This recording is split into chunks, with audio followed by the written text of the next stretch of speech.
meters at the roundabout, take the first exit and stay on Mallamanuke Link Road.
आप सहंदे दुख, आप सहंदे दुख, जग बरसाया। आप सहंदे दुख, जग बरसाया। जग बरसाया, जग बरसाया, जग बरसाया। ਅੱਜ ਅਸੀਂ ਆਏ ਹਾਂ ਜ਼ਿਲ੍ਹਾ ਲੁਧਿਆਣਾ ਵਿਖੇ ਪੈਂਦੇ ਸੁੰਦਰ ਇਮਾਰਤੀ ਸੋਭਤ ਵਾਲੇ ਗੁਰਸਥਾਨ ਗੁਰਦੁਆਰਾ ਮਹਿਤਿਆਣਾ ਸਾਹਿਬ ਵਿਖੇ। ਇਹ ਪਾਵਨ ਗੁਰਸਥਾਨ ਜਗਰਾਉਂ ਤੋਂ ਕਰੀਬਨ 15 ਕਿਲੋਮੀਟਰ ਦੂਰ ਹੈ ਅਤੇ ਬਦਨੀ ਰੋਡ ਤੇ ਸੁਭਾਈਮਾਨ ਹੈ। ਇਸ ਗੁਰੂ ਅਸਥਾਨ ਨੂੰ 10ਵੇਂ ਪਾਤਸ਼ਾਹ ਸ੍ਰੀ ਗੁਰੂ ਗੋਬਿੰਦ ਸਿੰਘ ਜੀ ਦੀ ਚਰਨ ਛੋਹ ਪ੍ਰਾਪਤ ਹੈ ਅਤੇ ਇਸ ਗੁਰੂ ਅਸਥਾਨ ਦੀ ਸਭ ਤੋਂ ਖਾਸ ਗੱਲ ਇਹ ਹੈ ਕਿ ਇਸ ਅਸਥਾਨ ਤੇ ਸਿੱਖੀ ਦੇ ਸ਼ਹਾਦਤਾਂ ਦੇ ਇਤਿਹਾਸ ਨੂੰ ਬੁੱਤਾਂ ਰਾਹੀਂ ਤਰਜਮਾਨ ਕੀਤਾ ਗਿਆ ਹੈ। ਆਓ ਅੱਜ ਅਸੀਂ ਦਰਸ਼ਨ ਕਰਾਂਗੇ ਇਸ ਗੁਰੂ ਅਸਥਾਨ ਦੇ, ਇੱਥੋਂ ਦੇ ਇਤਿਹਾਸ ਨੂੰ ਜਾਣਾਂਗੇ ਅਤੇ ਨਾਲ ਹੀ ਨਜ਼ਰ ਮਾਰਾਂਗੇ ਉਹਨਾਂ ਸੁੰਦਰ ਬੁੱਤਾਂ ਤੇ ਜੋ ਸਿੱਖੀ ਦੇ ਸ਼ਹਾਦਤਾਂ ਦੇ ਇਤਿਹਾਸ ਨੂੰ ਇੱਕ ਵਾਰੀ ਫਿਰ ਅੱਖਾਂ ਦੇ ਸਾਹਮਣੇ ਸਿਰਜ ਦਿੰਦੇ ਨੇ। ਗੁਰਦੁਆਰਾ ਮਹਿਤਿਆਣਾ ਸਾਹਿਬ ਪੂਰੀ ਦੁਨੀਆ ਦੇ ਸਿੱਖ ਗੁਰੂ ਅਸਥਾਨਾਂ ਤੋਂ ਅਲੱਗ ਹੈ। ਸਿੱਖ ਧਰਮ ਦੇ ਨਿਵੇਕਲੇ ਅਤੇ ਸ਼ਹਾਦਤਾਂ ਭਰਪੂਰ ਇਤਿਹਾਸ ਨੂੰ ਇਸ ਅਸਥਾਨ ਤੇ ਬੁੱਤਾਂ ਰਾਹੀਂ ਰੂਪਮਾਨ ਕੀਤਾ ਗਿਆ ਹੈ। ਸਿੱਖ ਹਰ ਰੋਜ਼ ਆਪਣੀ ਅਰਦਾਸ ਰਾਹੀਂ ਜਿਨ੍ਹਾਂ ਕੁਰਬਾਨੀਆਂ ਅਤੇ ਸ਼ਹਾਦਤਾਂ ਨੂੰ ਯਾਦ ਕਰਦੇ ਹਨ, ਉਹਨਾਂ ਅਰਦਾਸ ਦੀਆਂ ਝਲਕੀਆਂ ਨੂੰ ਬੁੱਤਾਂ ਰਾਹੀਂ ਇਸ ਅਸਥਾਨ ਤੇ ਦ੍ਰਿਸ਼ਟਮਾਨ ਕੀਤਾ ਗਿਆ ਹੈ। ਇਹ ਬੁੱਤ ਉਹਨਾਂ ਸਭ ਸ਼ਹਾਦਤਾਂ ਨੂੰ ਜੀਵੰਤ ਕਰਦੇ ਹਨ ਕਿ ਕਿਸ ਤਰ੍ਹਾਂ ਸਿੱਖਾਂ ਨੇ ਇੰਨੇ ਤਸੀਹੇ ਸਹਿ ਕੇ ਬੇਡੌਲ ਰਹਿ ਕੇ ਸਾਰੇ ਜ਼ੁਲਮ ਸਹੇ ਸਨ, ਚਾਹੇ ਉਹ ਆਰਿਆਂ ਤੇ ਚਰਾਏ ਗਏ, ਚਾਹੇ ਉਹ ਚਰਖੜੀਆਂ ਤੇ ਚੜਾਏ ਗਏ ਤੇ ਚਾਹੇ ਰੰਬਿਆਂ ਦੇ ਨਾਲ ਸਿੱਖਾਂ ਦੇ ਖੋਪੜ ਲਾਹੇ ਗਏ, ਪਰ ਉਹ ਅਡੋਲ ਰਹੇ।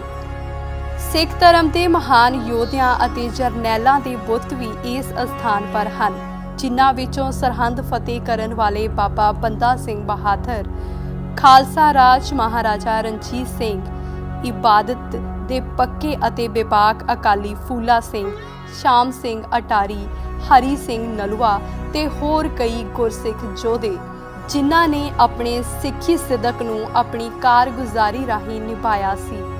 ਸਿੱਖੀ ਦੀਆਂ ਇਹਨਾਂ ਅਦੁੱਤੀਆਂ ਸ਼ਹਾਦਤਾਂ ਅਤੇ ਵੱਡੀਆਂ ਸ਼ਖਸੀਅਤਾਂ ਦੇ ਇਹ ਬੁੱਤ ਸੰਗਤਾਂ ਦੇ ਰੌਂਕੰਡੇ ਖੜੇ ਕਰ ਦਿੰਦੇ ਹਨ ਕਿ ਕਿਸ ਤਰ੍ਹਾਂ ਉਸ ਸਮੇਂ ਦੀ ਜ਼ਾਲਮ ਸਰਕਾਰ ਨੇ, ਉਸ ਸਮੇਂ ਦੇ ਹਾਕਮਰਾਨ ਜੋ ਜ਼ਕਰੀਆ ਖਾਨ ਵਰਗੇ ਸਨ, ਉਹਨਾਂ ਨੇ ਤਸੀਹਿਆਂ ਨਾਲ, ਲਾਹੌਰ ਦੇ ਸ਼ਾਹੀ ਫਰਮਾਨਾਂ ਨਾਲ ਜਾਂ ਫਿਰ ਔਰੰਗਜ਼ੇਬ ਦੀਆਂ ਬਦਨੀਤੀਆਂ ਨਾਲ ਸਿੱਖਾਂ ਨੂੰ ਡਰਾਉਣ ਅਤੇ ਦਬਾਉਣ ਦੀ ਕਿੰਨੀ ਕੋਸ਼ਿਸ਼ ਕੀਤੀ ਸੀ। ਪਰ ਸਿੱਖ ਜਦ ਵੀ ਮੈਦਾਨੀ ਜੰਗ ਵਿੱਚ ਜੂਝੇ ਤਾਂ ਫਿਰ ਉਹਨਾਂ ਨੇ ਜ਼ਾਲਮਾਂ ਦੇ ਭਰਮ ਭੁਲਾ ਦਿੱਤੇ ਸਨ। ਉਹਨਾਂ ਸਭ ਜੰਗੇ ਮੈਦਾਨਾਂ ਅਤੇ ਜੰਗਾਂ ਅਤੇ ਯੋਧਿਆਂ ਦੇ ਬੁੱਤ ਵੀ ਇਸ ਅਸਥਾਨ ਪਰ ਹਨ, ਜਿਨ੍ਹਾਂ ਨੂੰ ਦੇਖ ਕੇ ਸਿੱਖੀ ਦੇ ਵਾਰਿਸ ਆਪਣੇ ਪੁਰਖਿਆਂ ਤੇ ਮਾਣ ਕਰਦੇ ਅਸ਼ ਕਰ ਉੱਠਦੇ ਹਨ। ਗੁਰਦੁਆਰਾ ਸਾਹਿਬ ਦੀ ਪਾਵਨ ਧਰਤੀ ਤੇ ਸਾਚੇ ਇਹ ਬੁੱਤ ਸ਼ਹਾਦਤਾਂ ਭਰੇ ਸਿੱਖ ਇਤਿਹਾਸ ਦੀ ਸੱਚੀ ਤਰਜਮਾਨੀ ਕਰਦੇ ਹਨ। ਇਹਨਾਂ ਸਭ ਬੇਜਾਨ ਬੁੱਤਾਂ ਦੇ ਦਰਸ਼ਨ ਕਰਦੀਆਂ ਹੋਈਆਂ ਸਿੱਖ ਸੰਗਤਾਂ ਆਪਣੇ ਆਪ ਨੂੰ ਵੈਰਾਗ ਵਿੱਚ ਲੈ ਜਾਂਦੀਆਂ ਹਨ। ਇਹਨਾਂ ਬੁੱਤਾਂ ਦੇ ਵਿੱਚ ਦਿਖਾਈਆਂ ਗਈਆਂ ਸ਼ਖਸੀਅਤਾਂ ਨੂੰ ਜੀਵੰਤ ਮਹਿਸੂਸ ਕਰਦੀਆਂ ਹਨ। ਗੁਰਦੁਆਰਾ ਮਹਿਦਿਆਣਾ ਸਾਹਿਬ ਜ਼ਿਲ੍ਹਾ ਲੁਧਿਆਣਾ ਦੇ ਵਿੱਚ ਪੈਂਦਾ ਹੈ ਅਤੇ ਇੱਥੇ ਸੰਗਤਾਂ ਦਾ ਹੜ ਆਇਆ ਰਹਿੰਦਾ ਹੈ। ਗੁਰਦੁਆਰਾ ਸਾਹਿਬ ਦੀ ਜੇਕਰ ਇਮਾਰਤ ਦੀ ਗੱਲ ਕਰੀਏ ਤੇ ਇਮਾਰਤ ਬਹੁਤ ਹੀ ਸੁੰਦਰ ਹੈ ਅਤੇ ਵਿਰਾਸਤੀ ਪੁਰਾਤਨ ਇਮਾਰਤੀ ਕਲਾ ਦਾ ਤਰਜਮਾ ਕਰਦੀ ਹੈ ਅਤੇ ਗੁਰਬਾਣੀ ਪੰਕਤੀਆਂ ਅੰਕਿਤ ਕੀਤੀਆਂ ਗਈਆਂ ਹਨ। ਇਹ ਪਾਵਨ ਅਸਥਾਨ ਦਸਮ ਪਿਤਾ ਸ੍ਰੀ ਗੁਰੂ ਗੋਬਿੰਦ ਸਿੰਘ ਜੀ ਦੀ ਚਰਨ ਛੋਹ ਪ੍ਰਾਪਤ ਹੈ। ਦਸਮ ਪਿਤਾ ਜਦੋਂ ਪਿੰਡ ਮਾਣੂਕੇ ਤੋਂ ਹੁੰਦੇ ਹੋਏ ਇਸ ਅਸਥਾਨ ਤੇ ਆਏ ਸਨ ਤਾਂ ਇੱਥੇ ਪਹਿਲਾਂ ਇੱਕ ਢਾਬ ਹੋਇਆ ਕਰਦੀ ਸੀ। ਇਤਿਹਾਸ ਮੁਤਾਬਕ ਇਸ ਢਾਬ ਤੇ ਹੀ ਗੁਰੂ ਪਾਤਸ਼ਾਹ ਜੀ ਆ ਕੇ ਰੁਕੇ ਸਨ ਅਤੇ ਇਸ ਤੇ ਪਾਵਨ ਜਲ ਨਾਲ ਗੁਰੂ ਪਾਤਸ਼ਾਹ ਜੀ ਨੇ ਇਸ਼ਨਾਨ ਕੀਤਾ ਸੀ, ਜਿਸ ਕਰਕੇ ਉਸ ਸਮੇਂ ਵਿੱਚ ਗੁਰੂ ਪਾਤਸ਼ਾਹ ਦੀ ਯਾਦ ਵਿੱਚ ਇਸ ਅਸਥਾਨ ਤੇ ਇੱਕ ਛੋਟੀ ਜਿਹੀ ਯਾਦਗਾਰ ਬਣਾਈ ਗਈ ਸੀ। ਪਰ ਹੁਣ 4 ਸਦੀਆਂ ਪਹਿਲਾਂ ਇਸ ਅਸਥਾਨ ਤੇ ਬਾਬਾ ਜੋਰਾ ਸਿੰਘ ਜੀ ਨੇ ਆਪਣੀ ਸੇਵਾ ਰਾਹੀਂ ਇੱਥੇ ਸੁੰਦਰ ਗੁਰ ਅਸਥਾਨ ਅਤੇ ਸੁੰਦਰ ਗੁਰਦਰਬਾਰ ਬਣਵਾਇਆ ਅਤੇ ਉਸ ਤੋਂ ਬਾਅਦ ਸਿੱਖੀ ਇਤਿਹਾਸ ਦੀ ਤਰਜਮਾਨੀ ਕਰਦੇ ਹੋਏ ਬੁੱਤ ਵੀ ਇੱਥੇ ਸਾਜੇ ਗਏ, ਜੋ ਸੰਗਤਾਂ ਦੀ ਖਿੱਚ ਦਾ ਵਿਸ਼ੇਸ਼ ਕਾਰਨ ਬਣਦੇ ਹਨ। ਇਸ ਸਥਾਨ ਦਾ ਮਹੱਤਵ ਦਸਵੇਂ ਪਿਤਾ ਸ੍ਰੀ ਗੁਰੂ ਗੋਬਿੰਦ ਸਿੰਘ ਜੀ ਦੀ ਚਰਨ ਛੋਹ ਪ੍ਰਾਪਤ ਧਰਤੀ ਗੁਰਦੁਆਰਾ ਮਹਿਦਿਆਣਾ ਸਾਹਿਬ। ਗੁਰਦੁਆਰਾ ਮਹਿਦਿਆਣਾ ਸਾਹਿਬ ਵਿਖੇ ਸ੍ਰੀ ਗੁਰੂ ਗੋਬਿੰਦ ਸਿੰਘ ਜੀ ਕਿਲ੍ਹਾ ਆਨੰਦਗੜ੍ਹ ਛੱਡਣ ਤੋਂ ਬਾਅਦ ਰਾਏਕੋਟ, ਲੰਮੇ ਜੱਟਪੁਰੇ, ਮਾਣੂਕੇ ਹੁੰਦੇ ਹੋਏ ਇਸ ਸਥਾਨ ਤੇ ਪਹੁੰਚੇ ਔਰ ਗੁਰੂ ਸਾਹਿਬ 21 ਦਿਨ ਇਸ ਇਲਾਕੇ ਵਿੱਚ ਠਹਿਰੇ। ਇਸ ਸਥਾਨ ਤੇ ਇੱਕ ਪਵਿੱਤਰ ਢਾਬ ਹੋਣ ਕਰਕੇ ਗੁਰੂ ਸਾਹਿਬ ਨੂੰ ਉਸ ਦਾ ਜਲ ਬਹੁਤ ਵਧੀਆ ਲੱਗਿਆ ਔਰ ਇਸ ਸਥਾਨ ਤੇ ਬੈਠ ਕੇ ਗੁਰੂ ਸਾਹਿਬ ਨੇ ਦਾਤਨ ਕੁਰਲਾ ਕੀਤਾ ਤੇ ਇਸ਼ਨਾਨ ਕੀਤਾ। ਉਸ ਸਮੇਂ ਗੁਰੂ ਸਾਹਿਬ ਦੇ ਨਾਲ ਭਾਈ ਦਇਆ ਸਿੰਘ ਜੀ ਔਰ ਭਾਈ ਧਰਮ ਸਿੰਘ ਜੀ ਨਾਲ ਸਨ ਔਰ ਇੱਥੋਂ ਹੁੰਦੇ ਹੋਏ ਚੱਕਰ ਤੋਂ ਹੁੰਦੇ ਹੋਏ ਦਮਦਮਾ ਸਾਹਿਬ ਵੱਲ ਰਵਾਨਾ ਹੋ ਗਏ। ਗੁਰਦੁਆਰਾ ਸਾਹਿਬ ਵਿੱਚ ਸਰੋਵਰ ਅਤੇ ਲੰਗਰ ਹਾਲ ਦੀ ਇਮਾਰਤ ਵੀ ਬਣੀ ਹੋਈ ਹੈ, ਜਿੱਥੇ 24 ਘੰਟੇ ਲੰਗਰ ਚੱਲਦਾ ਰਹਿੰਦਾ ਹੈ। ਵੈਸੇ ਤਾਂ ਇਤਿਹਾਸਿਕ ਗੁਰੇ ਸਥਾਨ ਹੋਣ ਕਰਕੇ ਇਸ ਅਸਥਾਨ ਤੇ ਸਿੱਖੀ ਨਾਲ ਸੰਬੰਧਿਤ ਸਾਰੇ ਦਿਹਾੜੇ ਮਨਾਏ ਜਾਂਦੇ ਹਨ, ਪਰ 6 ਅਤੇ 7 ਪੋਹ ਦੀ ਰਾਤ ਨੂੰ ਖਾਸ ਤੌਰ ਤੇ ਗੁਰੂ ਪਾਤਸ਼ਾਹ ਦੇ ਪਰਿਵਾਰ ਵਿਛੋੜੇ ਨੂੰ ਸਮਰਪਿਤ ਕਿਲ੍ਹਾ ਆਨੰਦਗੜ੍ਹ ਤੋਂ ਅਲੌਕਿਕ ਦਸ਼ਮੇਸ਼ ਪੈਦਲ ਯਾਤਰਾ ਵੱਖ-ਵੱਖ ਪੜਾਅ ਤੈਅ ਕਰਦੀ ਹੋਈ 15 ਦਿਨਾਂ ਦਾ ਸਫ਼ਰ ਤੈਅ ਕਰਕੇ ਇਸ ਅਸਥਾਨ ਤੇ ਪਹੁੰਚਦੀ ਹੈ, ਜਿਸ ਵਿੱਚ ਵੱਖ-ਵੱਖ ਪਿੰਡਾਂ ਦੀਆਂ ਸੰਗਤਾਂ ਸ਼ਿਰਕਤ ਕਰਦੀਆਂ ਹਨ ਅਤੇ ਬੜੇ ਵਿਰਾਗਮਈ ਢੰਗ ਨਾਲ ਗੁਰਬਾਣੀ ਕੀਰਤਨ ਦੇ ਸ਼ਬਦ ਪੜ੍ਹੇ ਜਾਂਦੇ ਹਨ।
ਦੋਸਤੋ, ਗੁਰਦੁਆਰਾ ਮਹਿਦੀਆਣਾ ਸਾਹਿਬ ਨੂੰ ਸਕੂਲ ਆਫ ਹਿਸਟਰੀ ਵੀ ਕਿਹਾ ਜਾਂਦਾ ਹੈ। ਇਹ ਗੁਰਦੁਆਰਾ ਸਾਹਿਬ ਪੰਜਾਬ ਦੇ ਮਾਲਵਾ ਖੇਤਰ ਵਿੱਚ ਜਗਰਾਉਂ ਦੇ ਨੇੜੇ ਪਿੰਡ ਮੱਲਾ ਵਿਖੇ ਸਥਿਤ ਹੈ, ਜੋ ਕਿ ਲੁਧਿਆਣਾ ਜ਼ਿਲ੍ਹੇ ਦਾ ਇੱਕ ਪਿੰਡ ਹੈ। ਇਸ ਪਵਿੱਤਰ ਸਥਾਨ ਦਾ ਸੰਬੰਧ 10ਵੇਂ ਗੁਰੂ ਸ੍ਰੀ ਗੁਰੂ ਗੋਬਿੰਦ ਸਿੰਘ ਜੀ ਦੇ ਨਾਲ ਹੈ। ਕਿਹਾ ਜਾਂਦਾ ਹੈ ਕਿ ਗੁਰੂ ਗੋਬਿੰਦ ਸਿੰਘ ਜੀ ਨੇ ਚਮਕੌਰ ਦੀ ਜੰਗ ਤੋਂ ਬਾਅਦ ਇਸ ਸਥਾਨ ਤੇ ਆ ਕੇ ਆਰਾਮ ਕੀਤਾ ਸੀ। ਇਸੇ ਜਗ੍ਹਾ ਤੇ ਹੀ ਸਿੱਖਾਂ ਨੇ ਗੁਰੂ ਸਾਹਿਬ ਨੂੰ ਜ਼ਫਰਨਾਮਾ ਲਿਖਣ ਵਾਸਤੇ ਬੇਨਤੀ ਕੀਤੀ ਸੀ। ਇਸ ਗੁਰਦੁਆਰਾ ਸਾਹਿਬ ਨੂੰ ਇੱਥੇ ਬਣੀਆਂ ਸੁੰਦਰ ਇਤਿਹਾਸਕ ਝਾਕੀਆਂ ਦੇ ਲਈ ਵਿਸ਼ੇਸ਼ ਤੌਰ ਤੇ ਜਾਣਿਆ ਜਾਂਦਾ ਹੈ। ਇਨ੍ਹਾਂ ਸੁੰਦਰ ਝਾਕੀਆਂ ਨੂੰ ਦੇਖ ਕੇ ਸਿੱਖ ਧਰਮ ਦੇ ਮਹਾਨ ਸ਼ੂਰਬੀਰ ਯੋਧਿਆਂ ਦੀ ਯਾਦ ਆਉਂਦੀ ਹੈ ਅਤੇ ਸਤਿਕਾਰ ਵਜੋਂ ਸਿਰ ਝੁਕਦਾ ਹੈ ਅਤੇ ਮਾਣ ਵੀ ਮਹਿਸੂਸ ਹੁੰਦਾ ਹੈ ਕਿ ਕਿੰਨੀਆਂ ਔਕੜਾਂ ਝੱਲ ਕੇ ਵੀ ਸਾਡੇ ਵੱਡਿਆਂ ਨੇ ਸਿੱਖੀ ਨੂੰ ਕਾਇਮ ਰੱਖਿਆ। ਇੱਥੇ ਮੌਜੂਦ ਸੁੰਦਰ ਢਾਬ, ਹਰਿਆਲੀ, ਪੰਛੀਆਂ ਦੀ ਮੌਜੂਦਗੀ ਇਸ ਨੂੰ ਹੋਰ ਵੀ ਸੁੰਦਰ ਬਣਾਉਂਦੀ ਹੈ। 1960 ਦੇ ਆਸ-ਪਾਸ ਇਹ ਸਥਾਨ ਰੁੱਖਾਂ ਝਾੜੀਆਂ ਨਾਲ ਭਰੇ ਜੰਗਲ ਦੀ ਤਰ੍ਹਾਂ ਲੱਗਦਾ ਸੀ। ਉਸ ਸਮੇਂ ਗੁਰਦੁਆਰਾ ਸਾਹਿਬ ਨੂੰ ਚੰਗੀ ਤਰ੍ਹਾਂ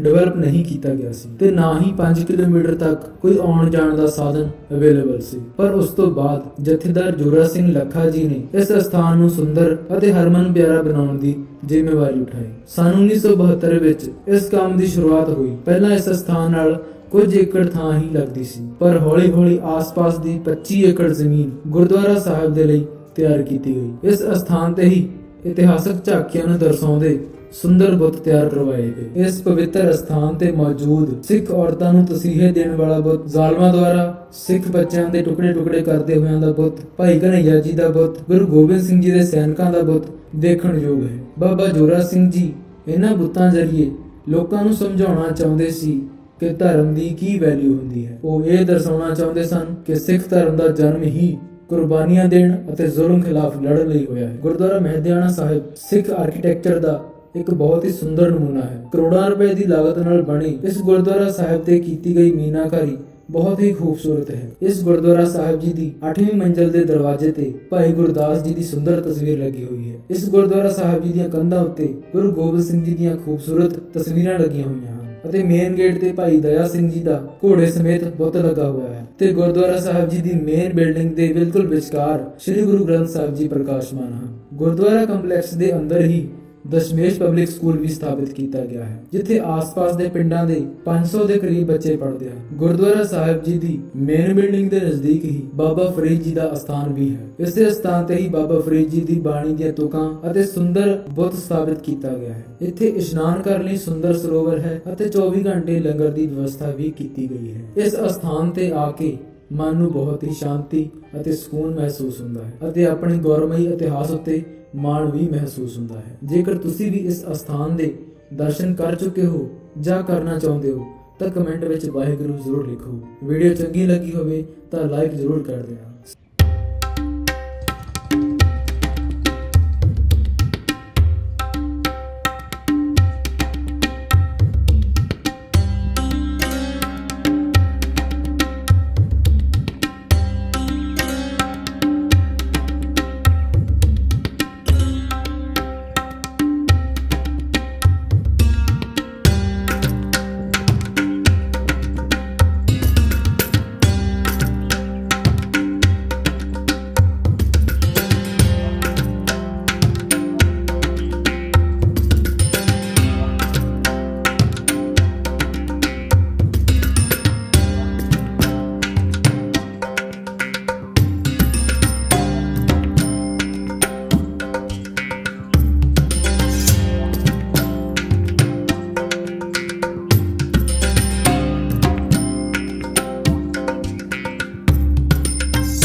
अत ऊंचा तांका दरबार, अंत नहीं किश पारावार।